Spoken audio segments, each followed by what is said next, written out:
Hi, I'm Robert Majors, and this is Compassionate Las Vegas, the podcast.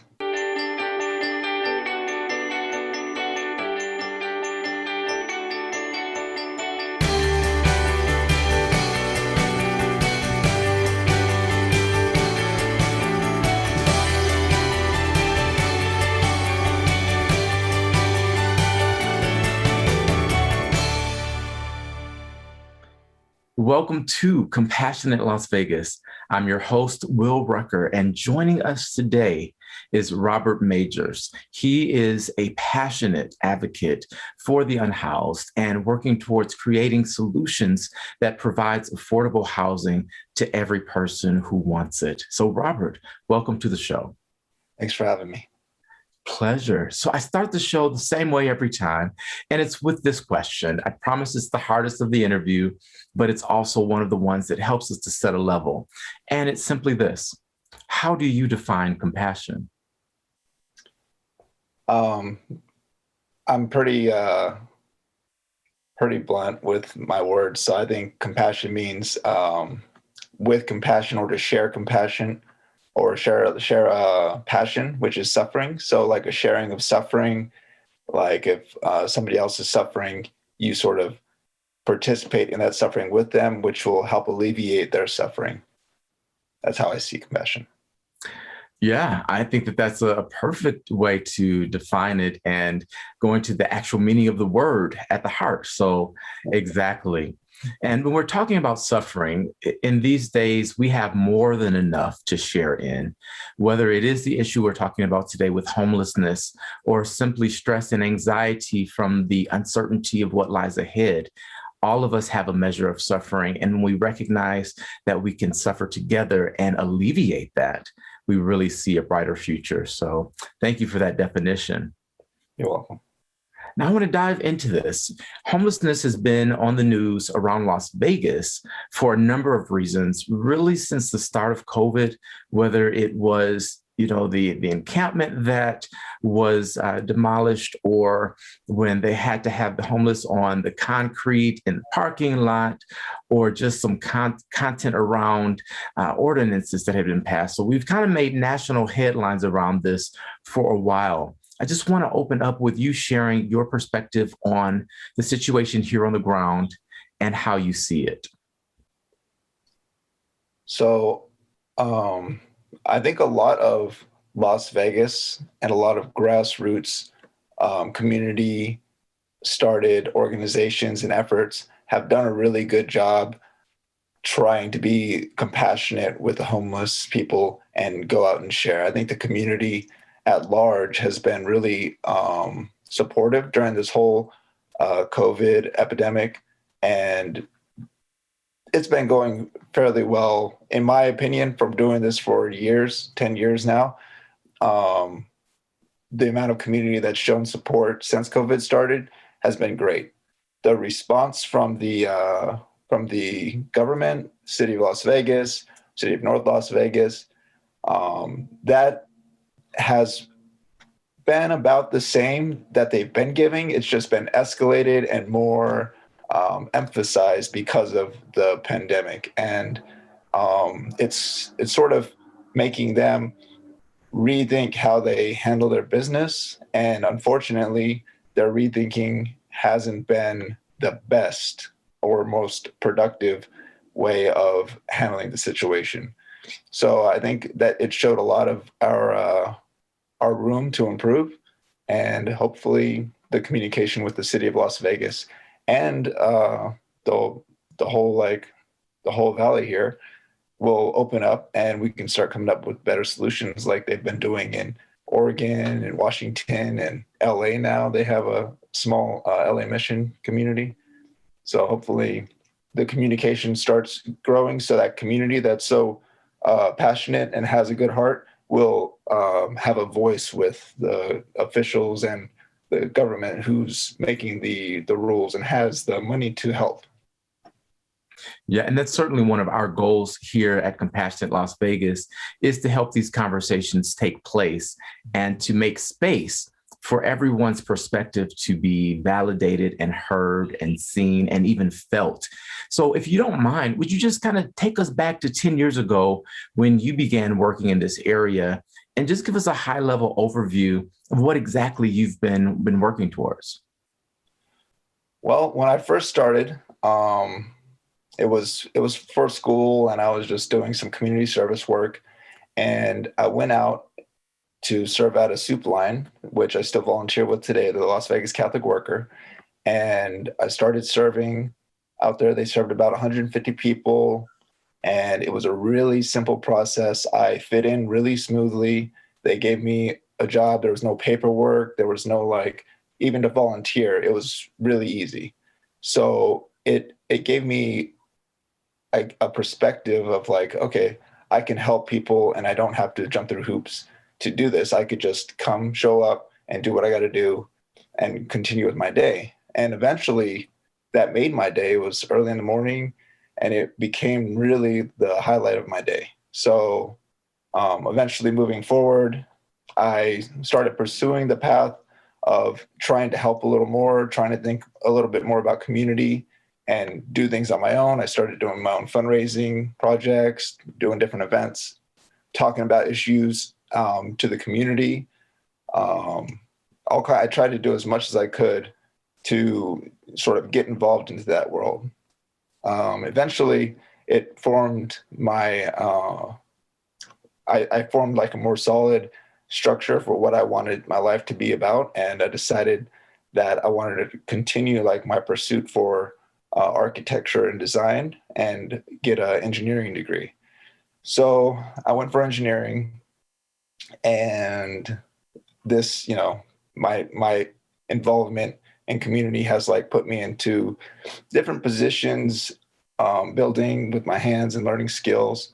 And eventually it led me last year to building these small huts for homeless people at this encampment. And it was a really affordable thing. I'm glad like I had all the experience, A, with the people that were serving, and B, with like being able to build to like to marry the two into this work that I enjoy and is like something that you could actually see physically being done to try to help people. So it's not like the end solution, but it's a good stage of my path. So let's dive into that piece there, because that, of course, is another thing that made national news. And it actually came up in one of our Interfaith Council meetings. We just got some news about it. And, I'm like, I don't know what's happening. So I don't know the background. I don't know anything. So I wasn't going to make a judgment about it in that moment. But it did send me on a quest to investigate and to figure out what exactly is happening. So let's start at the beginning of this encampment. How did you plan where you were going to build, how you were going to build? How did you recruit people to help and fundraise? How did you coordinate with the city to get the services on site? Just kind of walk us through the entire process. Okay, so first of all, it wasn't just me. There was a lot of like people in this involved, and like the thing I like most about where I'm working with the community is that it's not a structure of like, oh, this person has to answer to this person and this person. Everybody's on the same field. It's horizontal. We communicate with each other. Everybody is able, as they are able to, do what they can. So this encampment that we're talking about was a place where multiple organizations provide services. People come together, they knew the people, and at some point I ended up being part of that group of people. And then like the idea came about, hey, we should build some huts and we could put them here so that they have more of a decent way of living. So Food Not Bombs is another organization that does a soup line out here. They did a post about, doing some fundraising to build these huts. and they raised enough money to build their first one. I was a fan of the huts already. It was a project.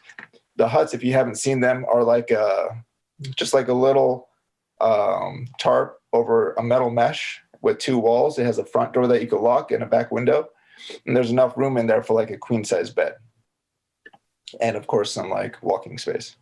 So we decided we could try to build one of these huts, and we raised like $2,500.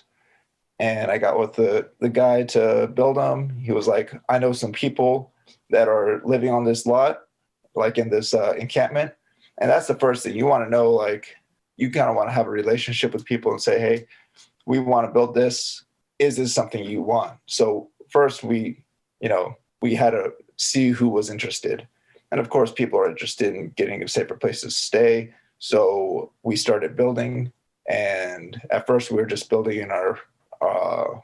in one of the members' backyards, and we built the first hut, I think, for like $1,000, and it was a bigger hut, and we set that up, and somebody was living in it, and that hut actually got burned down, and it was we were pretty upset about the whole thing.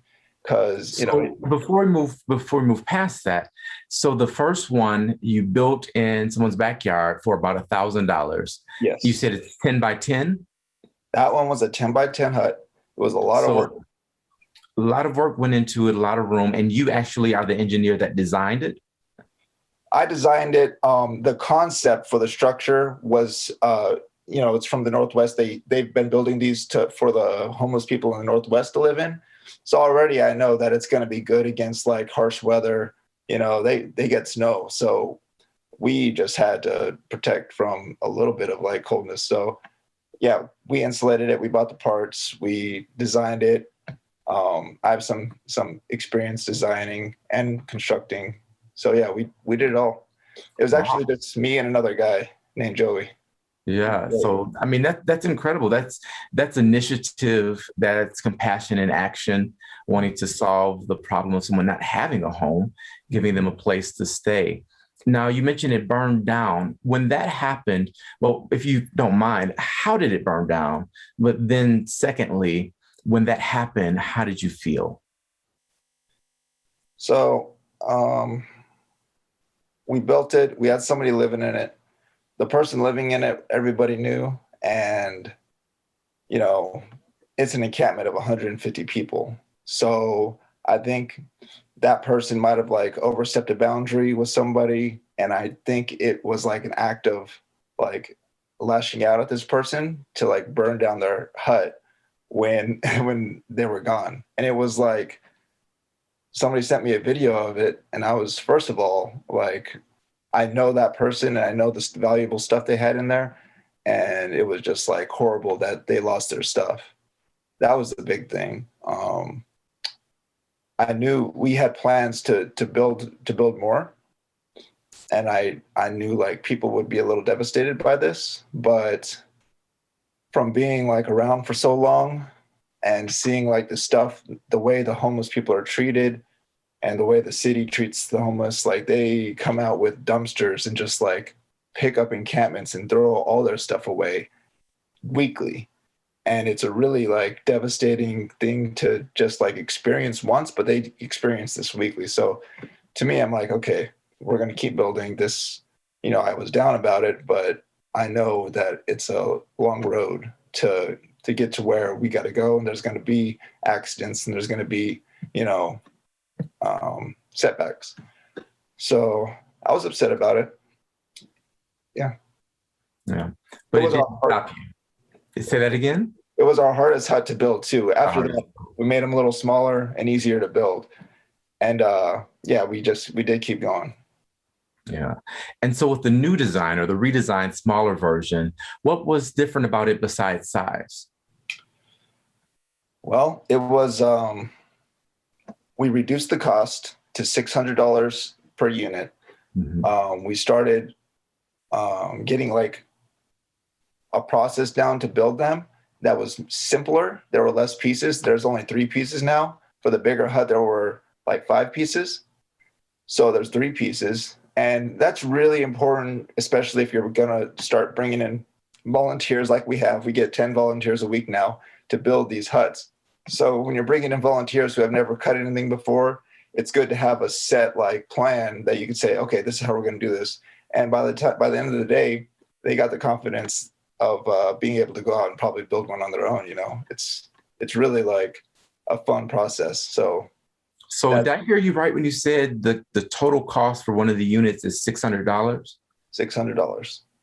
And so, if, please feel free to say, that's too intrusive or anything like that. But I just kind of want to dive into how this is manufactured and what's included, because I have not seen them. And so I don't have a good reference point.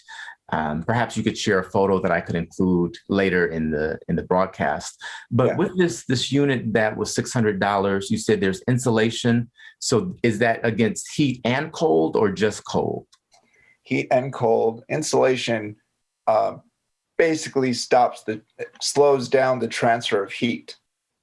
So if it's warm inside, it's going to stay warm inside. If it's cold inside, it's going to stay cold inside as the day changes. So it is insulated. You could always insulate more, but it just costs more money. Like when we have more money to spend, we've been double insulating some of them, which will cost an extra $100.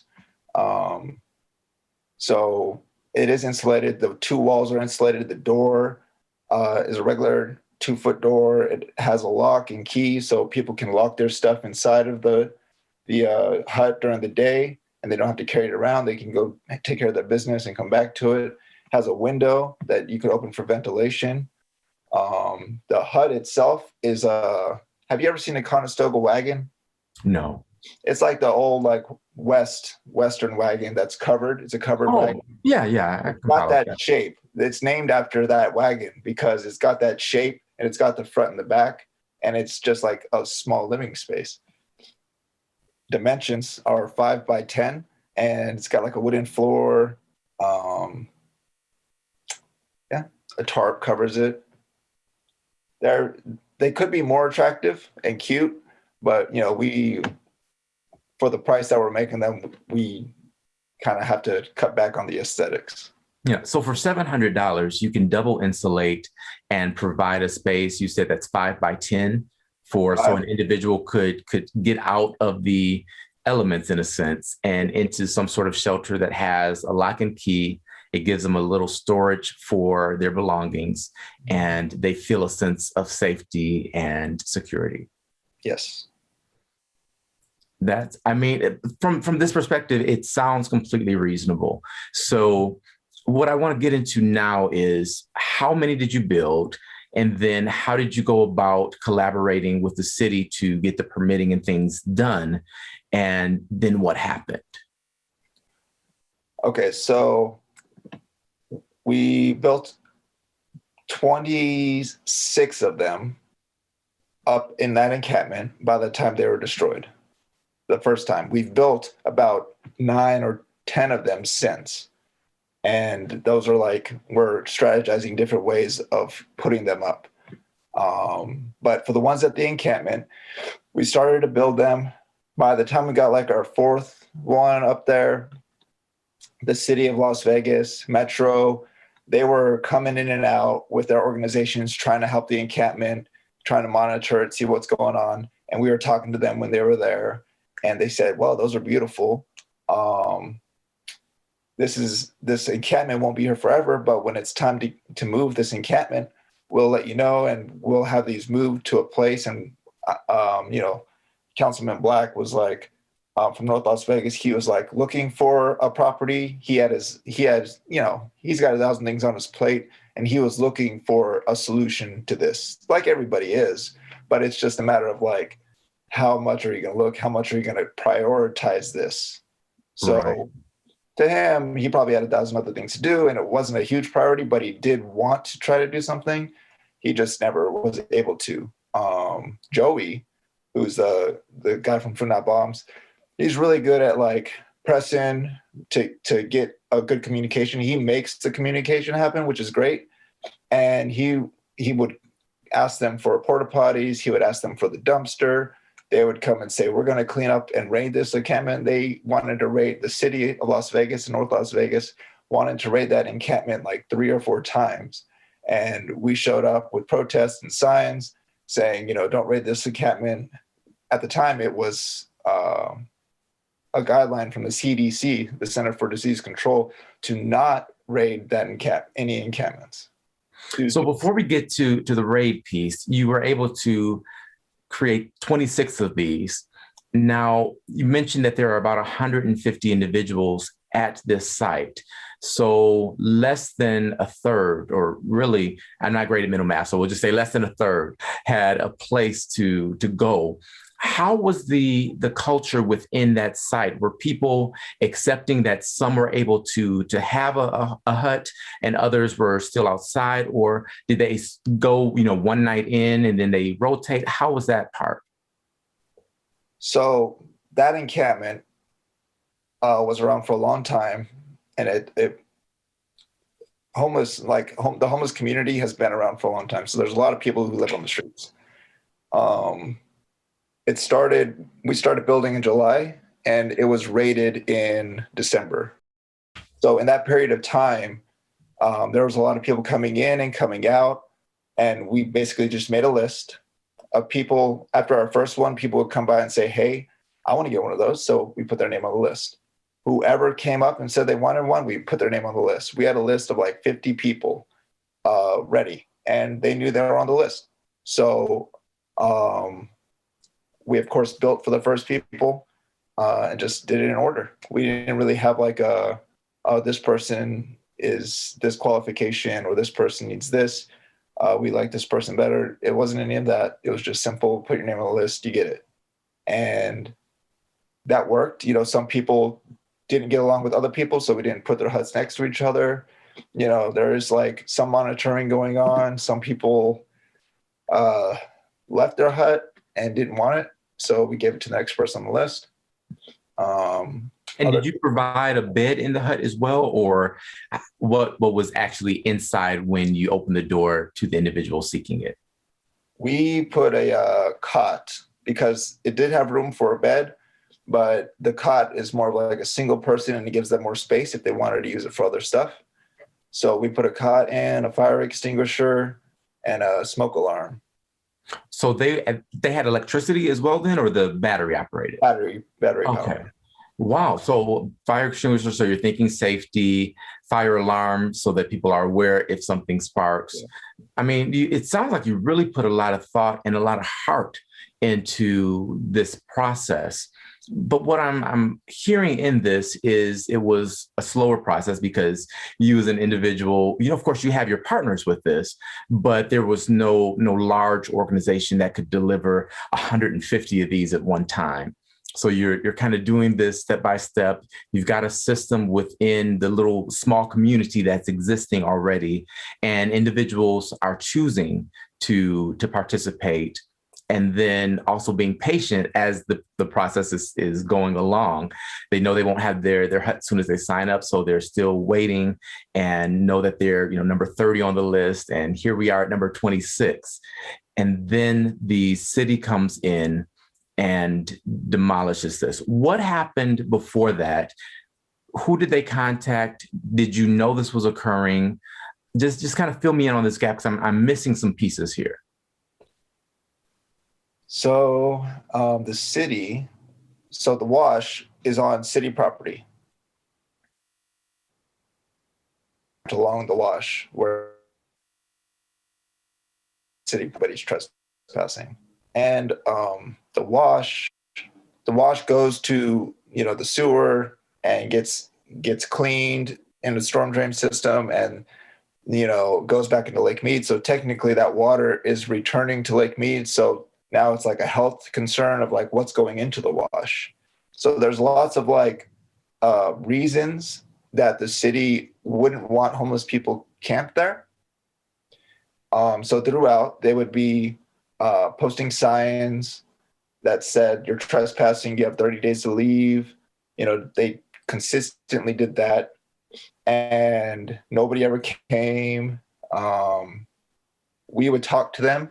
If we felt like there was going to be a raid or there was an announcement, we'd talk and call them and say, hey, let us know what's going on. They said they would call us if they were ever going to raid so we could come move the huts.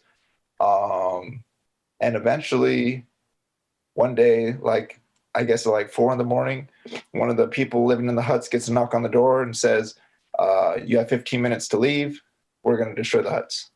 So the person living in that hut had 15 minutes to get whatever they had and get out.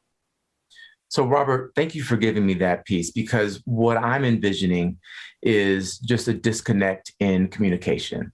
It sounds as though there were individuals that you were working with that may not have been able to communicate clearly with their counterparts in perhaps a different part of the organization.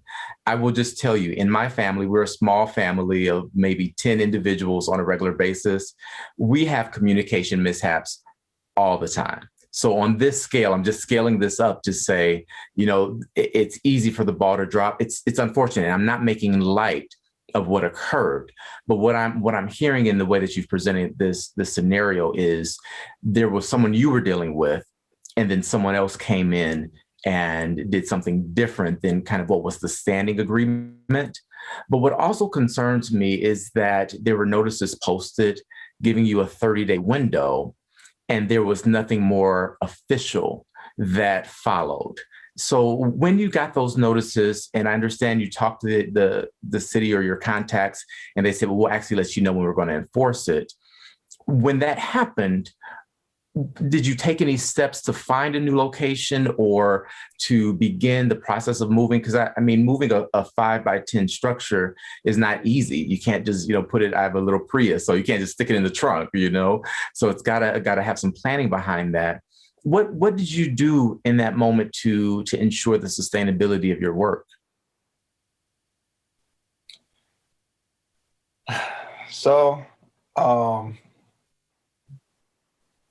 first, I should start by saying, like, the project moved forward based off of funding, and it was completely community funded. So every week we weren't sure if we were going to keep building because we weren't sure if funding would be there. So that was always like the first priority, was to keep building. Coming up with solutions to move them to a safer location is like basically finding land. To put it in perspective, we still haven't put all the huts that we've made up because there's nowhere that they will be like accepted on where they won't be destroyed. For me personally, since I know the value of like having a place, I know that people living on the streets may get a check, but it's gone within 2 weeks from staying at a weekly. I know the value of having a place even for a month. So for this $600 hut to last 6 months, that's going to save this person so much money. And it's already sustained its lifespan, in my opinion, for that, like, for its purpose. For the actual community itself, I know we need land. We're still working on it. We got funding now to buy land. We're looking for land. We're looking for a place that's going to be acceptable. We're looking through codes that are going to be like something the city can work with us on. I've had talks with the city since. Tiny home communities are like a common thing, and it shouldn't be new to people. So there's a lot of steps to make it sustainable, and it's just a matter of taking those steps. But for that encampment, the only thing that was keeping it sustainable was like the city being involved and communicating with us, and trying to work with them to make it safe and acceptable. And that's what a lot of our efforts went towards, going out there, trying to do cleanups, trying to keep the trash in the dumpsters, getting the porta potties put out there, trying to make it safe for people to walk around there, like taking care of that community and like addressing the issues that the city would bring up, like, oh, there's too much trash or it's not safe. Like, we try to address those to make that encampment more sustainable. But to them, it was just illegal outright, and they wanted it to be removed. I see. And trespassing is illegal. We get that. And we also get that when you're putting things into the wash and that goes into the water supply, there's just a chain of effects that happens. So, we get all of that, right? And these are humans. These are people. These are our brothers and sisters and our neighbors and friends, and heck, there are enemies too, right? So, but these are humans at the core level. This is another human being that needs a place to live. When you see that and you've made these efforts to create some sort of shelter, it's not ideal. You know that. It's not what you would want. If you had the means to do something more, you certainly would. That's evident. When you do all of this work and then it comes crashing down, what motivates you to keep doing the work?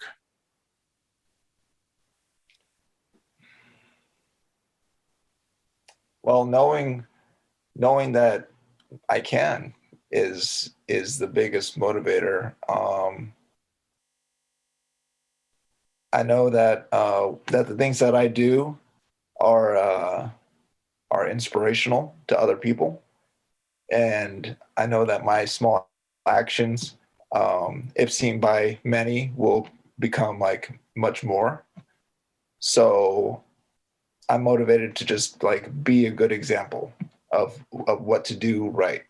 And I know that when you get knocked down, that you could either stay down or get back up and keep going. So like when all those huts got destroyed, I knew it was a horrible thing.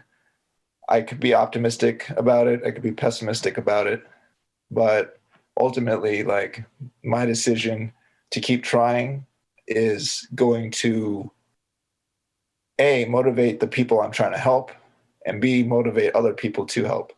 So just, being a good example is what keeps me going, trying to be that light to the world, to show them like this is possible, even if like it feels like the whole like city's against you, just if you think it's right, just keep trying your best. Yeah,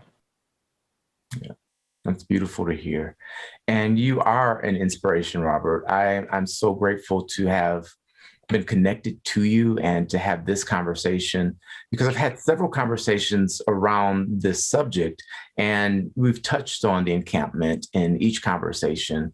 But hearing your side of it is really a light, because what I want people to hear is your heart and to understand that, no, everything didn't go the way you planned. No, it didn't turn out the way you wanted it to, but you're also not stopping. It's retooling now and finding ways to do it in a way that works for everyone. And that's really what life is about. As I mentioned, my family, we have drops in communication. We also have disagreements and we can't even decide on what to eat half the time. So trying to figure out where to put people that need housing is not an easy undertaking. No. But I'm glad that you are in it and moving it forward. What would you say is the thing that keeps you most inspired, or what have you seen so far that has you most inspired? Well, me and a lot of other people who see it, there's a project up in Oregon done by Square One Villages. It's called Emerald Village, and it's like this small little group of maybe like 20 tiny homes. And this guy Andy, he got some people together that were living on the street. He said, "Hey, let's design your house." They were part of a plan to like design and build their own homes. He got the property bought. He got them moved in, and they're like working towards making payments on it, and it's going to be their home. And I think like that's a beautiful thing, to be able to give somebody a home who just needs a place and doesn't need like all the bedrooms that we have here in Las Vegas, all the huge like $250,000 homes. They're nice, but at the same time, people could just take 10% of that, and live in it and be comfortable. So that's an inspiration to me, to see that the community was supporting it, and that it's possible. And I think people respect it, especially if they are part of owning it and it's not like a temporary thing. I think if they have ownership, I feel like that encourages them to be responsible and get to know who they're living with in the community, because there's like a security there, a stability.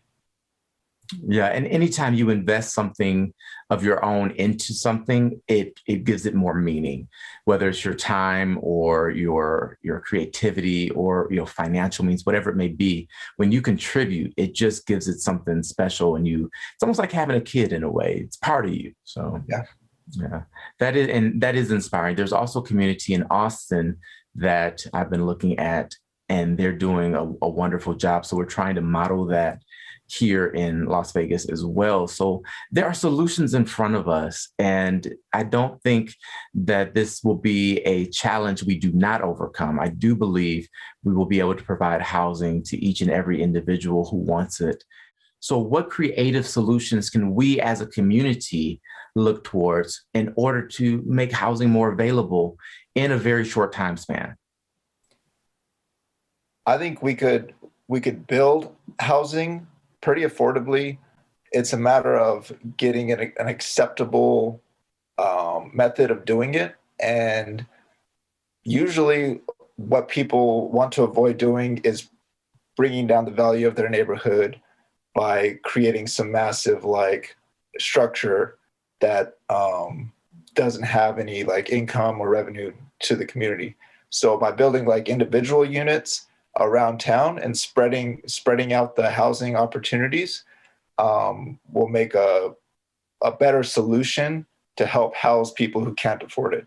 So what they're doing in California now is allowing ADUs, the accessory dwelling unit, to be easier to build. So people can just build one in their backyard and rent it out for a little cheaper. They can make income while providing somebody an affordable place to stay. And here in Las Vegas, we have plenty of land. A lot of people have big backyards.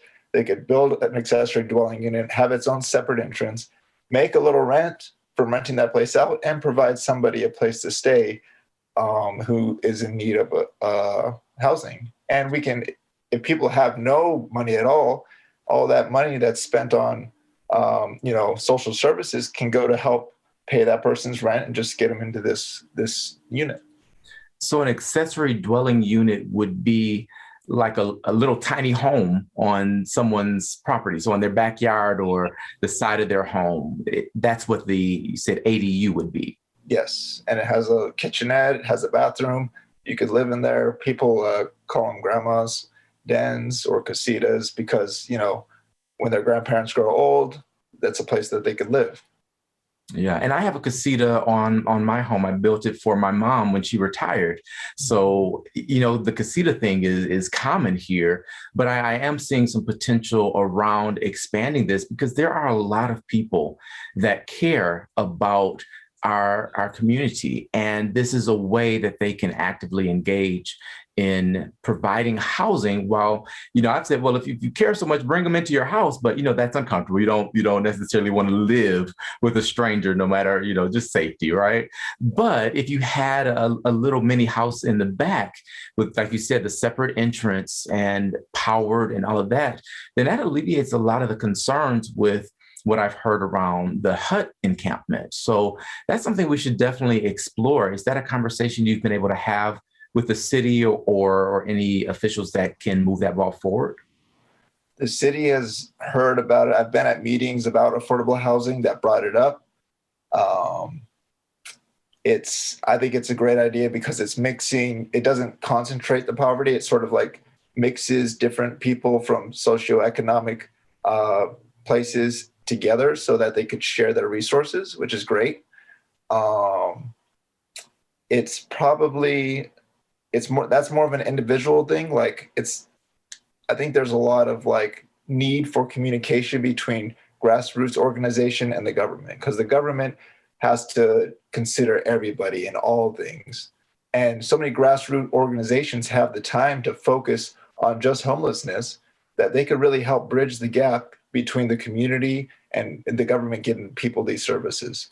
So I really think that would be a big step, is like just the government putting it in the hands of several, if not dozens, of grassroots organizations to help this type of like work progress.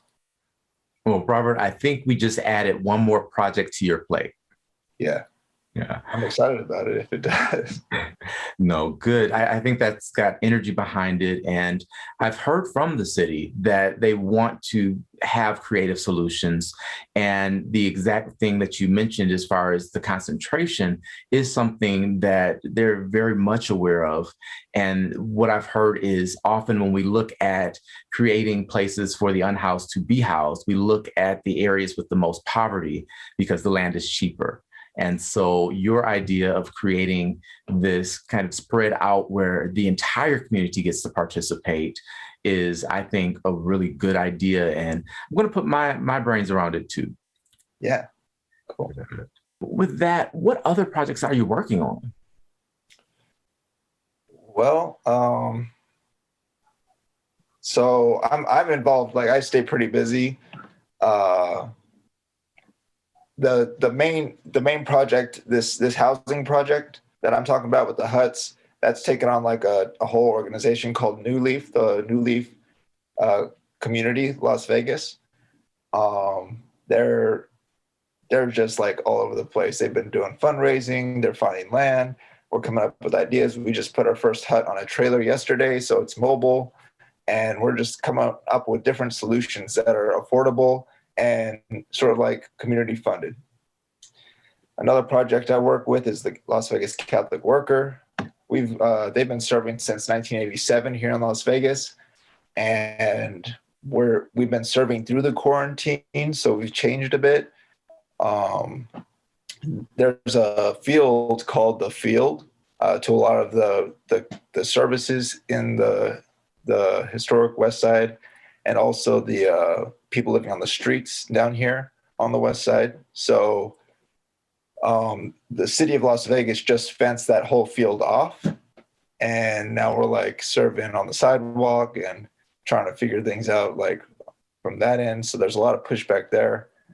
Another group I work with is Engineers Without Borders, where we mainly do work in other countries where we help people who don't even have bathrooms, clean water, safe infrastructure. We help them develop like ideas to and go out and actually get it built. Like we're building a schoolhouse right now for this group, this small town. So that's another project I'm working on. I don't know what else. Well, I mean, that's enough. Those are some major projects, and it's a lot. So you definitely are right. You are staying busy with this. I want to ask you to finish a few sentences for me. So I'll say the beginning part, and you finish it. Okay. We'll start with this. I'm proudest of my efforts and success. What matters most is love and people's happiness. I feel loved when people smile and care or show affection, I guess. The best things in life are free. Okay, it's a song title, right? Well, so it's also sort of true. Yeah, it really, really is. Last one. I'm here because I have a purpose. Beautiful. Well, Robert, I want to again thank you for your time today. It's such an honor to have this conversation and to feel your heart. Or even though we're over Zoom, I just feel the radiating love that you carry with you. Is there anything that you want to share with our audience, or any final words that you want to make sure we include? Get involved anywhere you can. If you want to get involved with us, you can find me. My name is Robert Majors. We also do like volunteering every Friday. It's really easy to get involved. and your skills are valuable if you are interested in getting involved. So Awesome. that's it.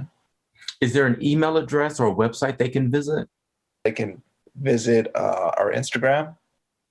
It's New Leaf Community LV. So if they need to reach out, yeah. Well, we will ensure that the Instagram ends up in the profile so people can get there really easily. And with that, I think we can leave it there. Cool. Thanks for the interview. Thank you for being here, Robert.